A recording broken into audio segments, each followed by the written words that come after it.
future.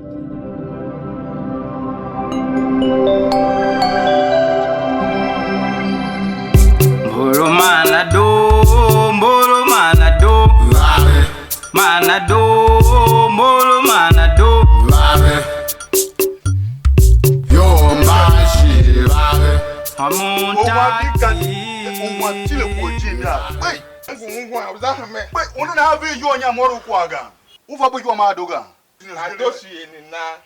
I do bad business.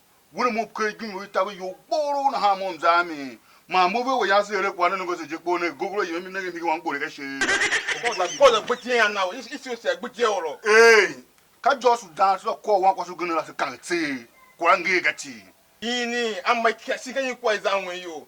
That come my son, be my good year you. I do look at how I do my business. You walk a guy. Who do or Nigga guy. Oh, I bet I'm going to go for you. You're fighting, come on. Hey, why I was a gun house. This is him. Can you was who gonna see? It was a hundred and hundred singing, we're gonna get you. That so far. Go just according to can say, he gain a hand. One will do law. See him now. Carry him. See him. Them wow, you say you high say when you have 5 years. Yes. Oh wow. But me but you out up get it your head down. Hey! Oro muni, de wo kwamza. Ko kira kwamza. That's cool. Ko kira. That's cool. The one go grow you go grow you See you what take back ma. I'm telling you what. See you what take back ma. Why Manado, mbolo manado. Manado, mbolo manado. Yo mashi. Amonta. One more. Ma, Why never, sir? ma, why kama, Man, woman. why lungo, why vegan, Like what's up? why kaka kange hijaya. Ma, mo mimi done uheje. Mimi done uheje. Mimi. Yes, ma. Mimi. Ma, mnenga na msanenga na ya. Ma chiku. So na Mimi do. Yes, ma. Mimi do. Mimi do. Ama go bina we. Sorry, gambo kakangu mo ni ila we. Boki wa. Wa tsanyenge. So. Now, ko je pa shimaya. Na ni tire sa ke kwa tuma no na tuma ga Mimi. Ko e se ko e se kwa e mami wa. Make up kwa tuma. Mano.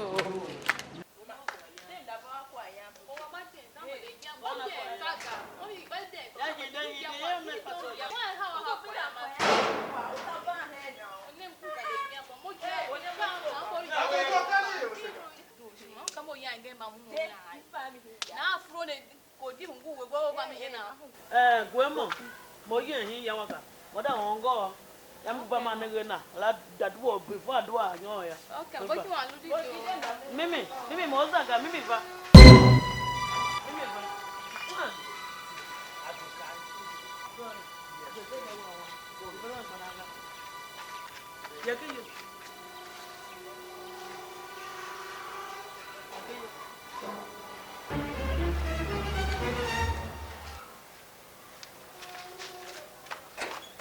Sorry.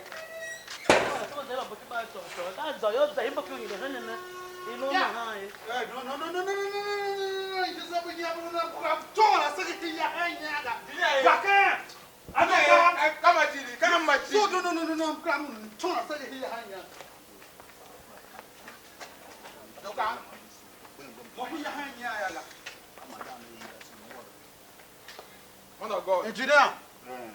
What of God? Nigga, but you want big daddy, nigga, come on the camera. Juliana. Sir. Juliana. Whoa. You just me on yana na. Ma gwe we ya sabe. Kakwoga. Wan wo so ye ga wonin nige mi njira. Na we me wa wo. Wana waga. Kakwo jijige gbapega. Anan aye ye nyan ibori. Shahala, Shahulu, Sumba called Nyasa Tiremi. Ado, you know what was I do go on? Pastor. Kabango Hoko. Hey, Pastor. Juliana Juliana Bako. Pastor, I'm so sorry, you younger. To our women will run away with her, Kasha Hase. You got her by spirit, one move her. I want a waga. Kakwa Jijig Bapega. And Naya Yanyani will Shahala, Shahulu, Sumba called Nyasa Tiremi. You know what was I do go on? I don't go hoko. Okay. Go on, Tessie. I don't know. Go home. And what? That's a cook and Ganga. Nugget. Engineer. Or Tabio Kada, Yemnakio. Yemna. Zara Kangana, Kuala. Zabe. I don't want Bagaga. I do. I don't Bagaga. I don't Bagaga. Mo, nyoki yola. Kisa na gbagba.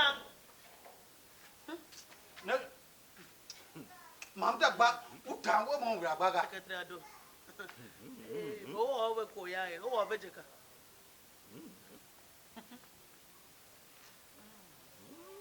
Wawo nya ho ba oga. Washami. Ho ba nga. Oh, la kana ka. Nya na very very powerful. Mungo in the Juliana, Juliana, Aquara goes to one. Very news when Gary. Very news.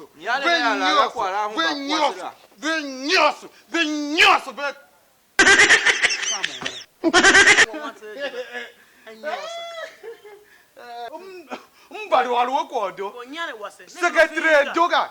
Kaulu no be kaune vaga mpene unega plana wasa.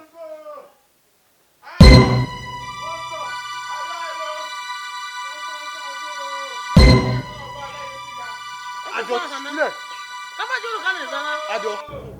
Kawana musu wasu bayo ba le gbediga. Uje me ana bi ba gba ku yoro. Juliana, I'm so single like that. Can you go here? Pastor, mo pa it's a pastor. Am I anointed? Yo honya. Don't me lo nya ma wasi me. I want buy yoga. Hey, Juliana, I'm so single like go. Kayawa ma.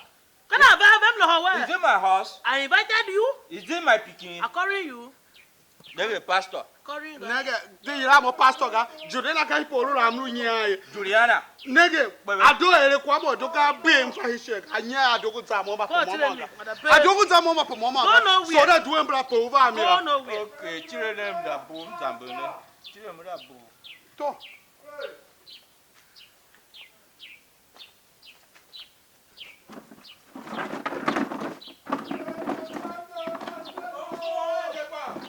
Ogo. Kuzana. Ni buhu ndala duwe. Nya ne aga. Ado so da break wala.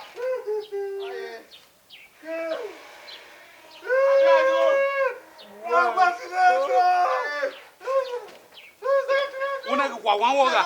Ngai wan woga de tawo ya ke mi plan mo ba hiya hango. You know what walking mess Pastor. I was walking back.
Look at her.